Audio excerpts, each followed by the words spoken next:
So talagang tinuto mo ang relasyon mo sa babaeng yun? Halata ang nagtitimping galit sa tinig ni Amadeo. Nasa study siya ngayon na tinatapos ang blueprint na project nang puntahan siya roon ng ama. Yes, so I will appreciate it if you will leave us alone. I will leave both of you alone if you promise me that once you're done with her, you'll get rid of her fast. I am not getting rid of her, Dad. I'm serious with Denise. Marahas na napahugot ng hininga si Amadeo sa kanyang tinuran. I am telling you now, Andre. Hindi ko matatanggap sa pamilya natin na isang katulad ng babaeng yun. Who is she? Ano bang may pagmamalaki niya? What can she do to contribute to our business? Malamang naman pera mo lang ang habol ng babaeng yun. Hindi makapaniwalang sinalubong niya ang tingin ng ama. Are you listening to yourself, Dad? When have you started being so shallow? Everything is not about money, Dad. There's happiness underneath all of this superficial bullshit around us. And I'm much more willing to go for that maintain a reputation that only benefits our business. Napailing-iling ito. You don't know what you're saying, Andre. Get rid of that girl or I will. Consider yourself warned. Nagiinit ang ulong napatayo ang binata. He never liked threats, lalo na kumparin sa nag-iisang tao nagpapasaya sa kanya ngayon. You do something bad to her and you will regret it. I promise you, Dad. Consider yourself warned as well. He countered. Ilang segundo rin sila nagsukatan ng tingin bago marahas siyang tinalikuran ng ama. Nanghihinang pasalampak siyang bumalik sa pagkakaupo. Minasahay ang sentido. What could Amadeo possibly do to Denise? He could not take anything away from her dahil at ang perang ginamit niya galing mismo sa kanya. And although his dad could be very nasty, sigurado siyang wala itong balak na pisikal na saktan ng mag-ina. Andre shook his head, thinking and hoping that his father's threats were empty. Pero ano man ang gawin nito, hindi magbabago ang isip niya kay Denise. He was head over heels about her, and right now just imagining a life without her was already difficult to swallow. Inabot niya ang cellphone, nagpa siyang tawagan ng nobya. It was only her presence or her voice that calmed his lips, down his days. Do you like my new hair color, Denise? Malapad ang iting tanong ni Senyora Soledad habang sinusukli ng daliri ang bagong dyed niyang buhok. Kagagaling lang sa salon at golden brown ang napili niyang hair dye. Dahil mestisang matanda, bumagay ditong kulay na duda niya ay siya naman talagang kulay ng buhok nito. Opo, mas bumata po kayong tingnan. Totoo sa loob niyang sagot. I told you, you could dye your hair as well like strawberry red, it will suit you.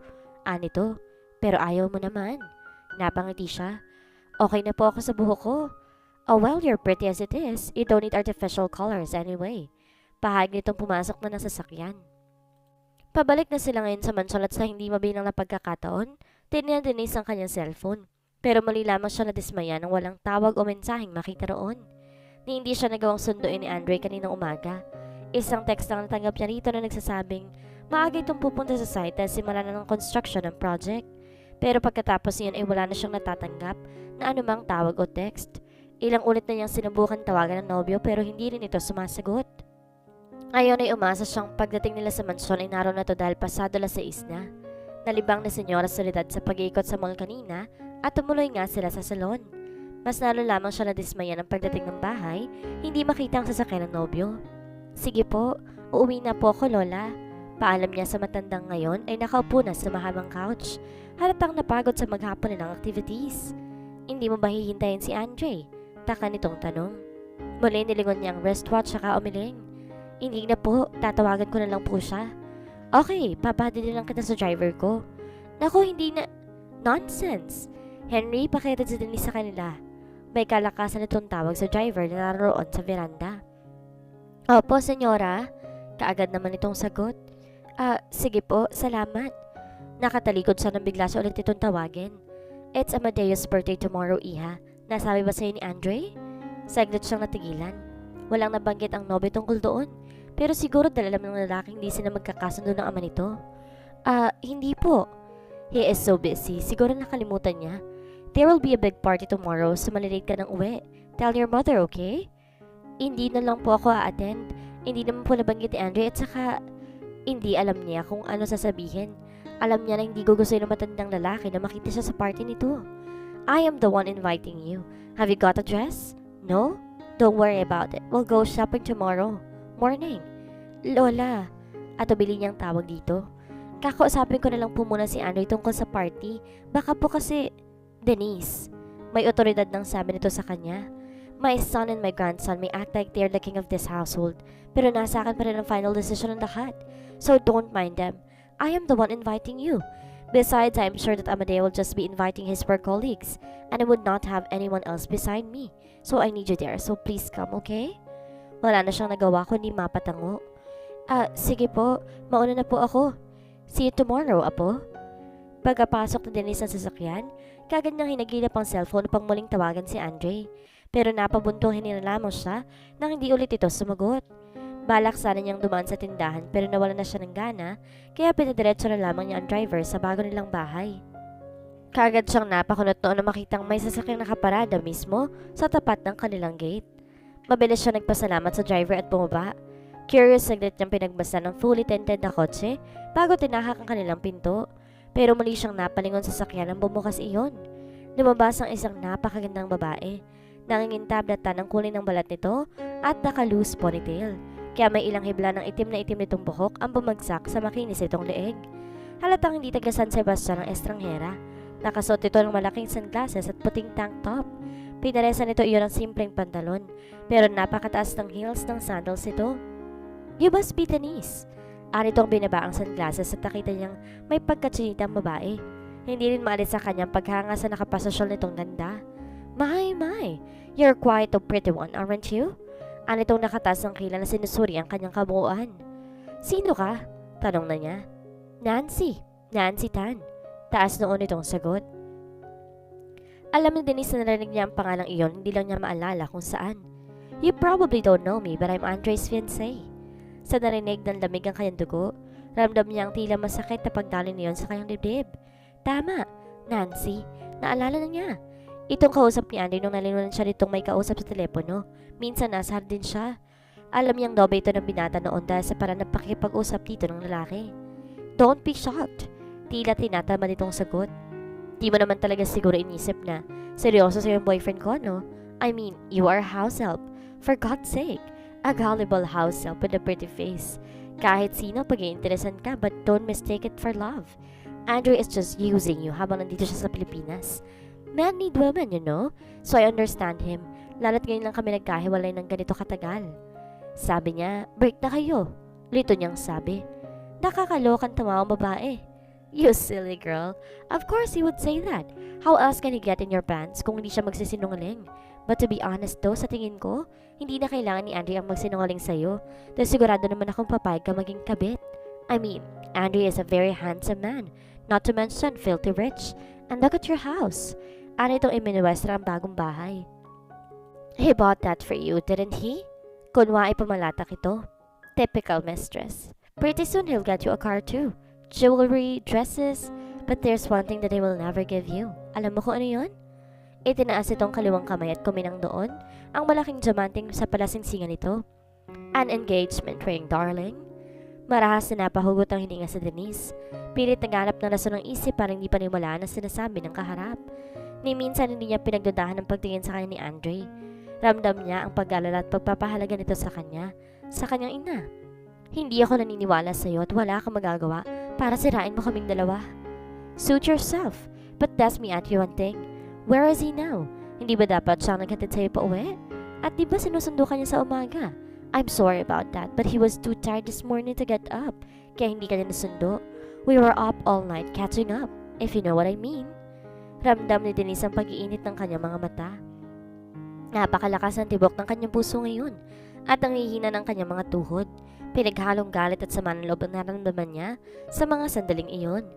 Umalis ka sa harapan ko. Tiimbagang niyang asik. Huwag mo akong pinapalaya sa lugar na binili ng mapapangasawa ko. Matalim na tingin, saad ng kausap. Tila naramdaman ang kanyang panghihina. I did not plan to stay long anyway. I just want you to know that I'm here now.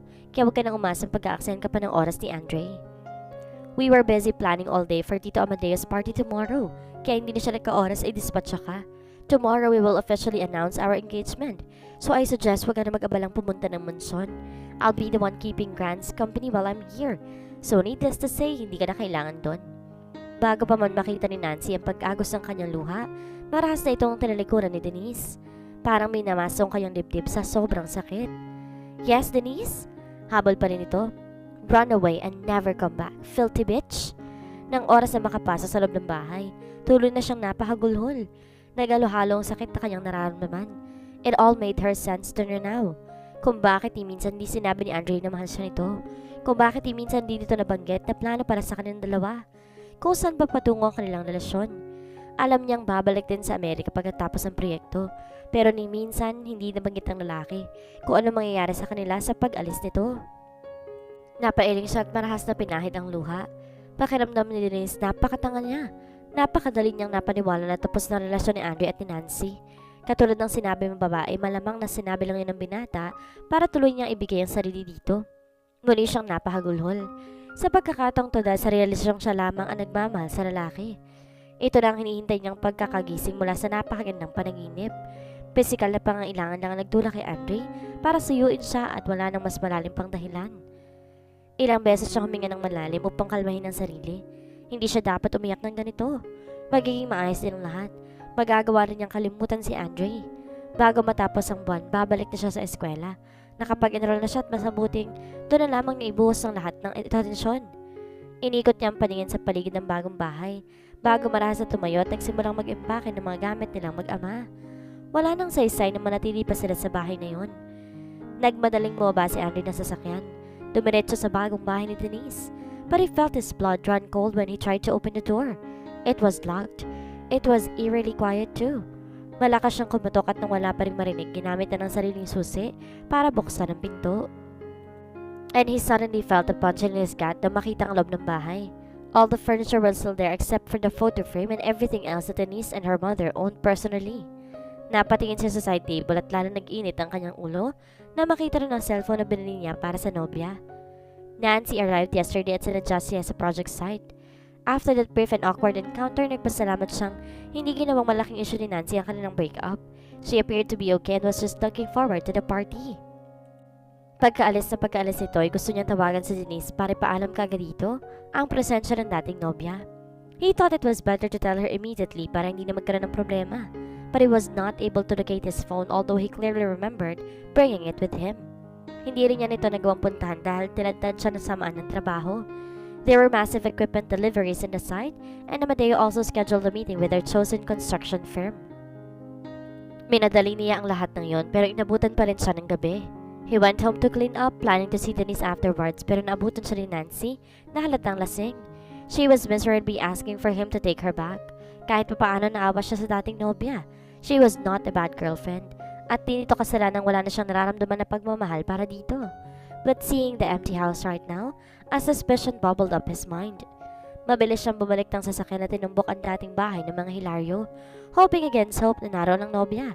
At kahit papaano nakahinga siya ng maluwag na makitang dalagang abala sa pagdidilig ng mga halaman nito. Denise! He immediately called out. He imagined a more intense reaction from her, pero hindi nag-itla ang dalaga. She simply looked at him at parang pakiramdam ni Andre, may nawalang parte sa kanyang pagkatao nang walang makitang kahit na inong emosyon sa mga mata nito. Her eyes would always sparkle whenever she saw him pero ngayon, parang wala man ang recognition na makikita roon. Andre, pasok ka. Formal nitong salat pinabaan timbalang tubig. Litong hinawakan niyang baraso nito para muli siyang harapin. What's going on? Marahang inalis ni Denise ang pagkakahawak niya. Alam ko ng lahat. Binabalik ko ng bahay na binigay mo at lahat din ng mga gamit na binigay mo sa akin. May naipon din akong pera nasa loob. Hindi pa sapat pero at least mabawasan ang utang namin sa iyo. Denise, what are you talking about? I don't need those things. Ano ba nangyari? Why did you leave the house? Hindi ako maghahabol sa iyo, Andre. Sa pagkakataong to, may strain na sa boses ng dalaga. Alam kong lahat ng ginawa mo. Binigay mo para lang makuha ang gusto mo sa akin. Napakagatlapi ito. Yumuko. Gustong-gusto na niyang yakapin ang kausap. He could not bear looking at her like this. She was clearly trying to be brave, to be strong, but she wasn't. It was part of the reason why he fell in love with her. She was fragile and he wanted to be the only person to take care of her. Humugot ito ng malalim na hininga. Nagpunta si Nancy kahapon sa bahay at sinabi sa akin ang lahat. She paused. Kaya huwag ka na mag-alala. Hayaan mo na lamang ako. No! Mabilis niyang tutol at hinawakan ito sa magkabilang balikat. Nancy and I are over. Kung ano man ang sinabi niya sa'yo, hindi yun totoo. His blood was starting to really boil now. He could only imagine the things that Nancy had told Denise. Siguro pinunta nito ng dating kasintahan sa bahay bago nagsimulang uminom na nagdaang araw. It's you that I'm with now and I have no plans spending my time with any other girl. You have to believe me. Muli, inalis ni Denise ang pagkakahawak niya sa galit na siyang tiningnan. Kaya ba hindi mo ako nagawang tawagan kahapon? Nagawang sunduin? Hindi ba't pagkasama kayo na nakaraang gabi? Umiling-iling ito na parang pinagsisihan lahat ng sinabi. Hayaan mo na lang ako, Andre, please. Tanggap kong hindi ako nababagi sa'yo. Napanandali ang kaligayahan lang. No! Yes! Mabilis itong habol. Hindi ako nababagi sa'yo dahil kung iniisip mong ako nga ang para sa'yo, bakit di minsan di mo nasabang mahal mo ko? Bakit nagawa mo ng kontrolin ang bawat parte ng buhay ko samantalang wala ka sinasabi tungkol sa mga plano mo sa sarili mong buhay? Alam nating parehong babalik ka rin ng Amerika pagkatapos ng project mo. Pero ni minsan di mo nabanggit sa akin kung ano mangyayari sa atin pag alis mo. I love you, Denise. I have fallen in love with you for the first time I saw you. And I'm sorry for not saying that. I hope you can understand that I'm very unfamiliar with this feeling. I've had so many relationships in the past but none of them made me feel this way. Hindi ko alam kung paano ito pakikipagayan. But it's why I've been doing my best to show you in some other ways. You have to believe me, sweetheart. Tuloy na ito napaluha habang umiiling at gusto niya itong yakapin. Pero alam niyang itutulak lang ulit siya nito palayo. Denise, hirap niyang pagtawag dito. I never told you about my plans for our future because I was scared. You are so young and I did not want to force you into marrying, which was what I've been wanting to do since the very beginning. Biglang natigilan ng dalaga at napangat ang mukha sa kanya. Gusto mo akong pakasalan? Hindi na napigilan pa ni Andre ang sarili at hinaplos sa mukha ng nobya. Yes, he said with conviction. But I did not want to take away your future. I felt it's unfair if you marry early because that would deprive you of the chance to enjoy life at its fullest. You're only 20 and there is so much life ahead of you. If I was selfish, hindi na ako papayag na mag-aral ka ulit. I'll be with you every second of the day, making sure that no other man would look at you. But I can't. Can I? Yes, you can. Mabilis itong sagot. What? Napailing-iling ito at sa unang pagkakataon, tinignan siya na para siyang inosenteng nilalang. He couldn't help but get amused. Andre, makakapag-aral pa rin ako kahit magpapakasal tayo. Hindi ko kailangan tumigil. At di ba rin kailangan mag-alalang may tumitingin sa akin ibang lalaki dahil simula pa man? Ikaw lang naman na nakikita ko. Denise. Andre was experiencing a whole new wave of emotions right now. From desperation to nervousness. And now he could feel the butterflies in his stomach. Like what little girls would describe when in front of their crush. Are you sure? She smiled and just like that, his Denise was back. That smile brought back the life inside her at para rin nagliwanag ang buong paligid. Yes, hindi pa ako naging ganito kasigurado sa buong buhay ko. Napangiti na rin siya. Parang nawala ang mundong kanina pa niyang pasan. Then we are getting married right away. He took one step closer to her and kissed her passionately. I love you, he whispered after. Denise just smiled and tried to kiss him again. Pero niliyo niya ang bibig dito. I love you. Ulit niya, napapahiya na. He never said I love you this many times in one day.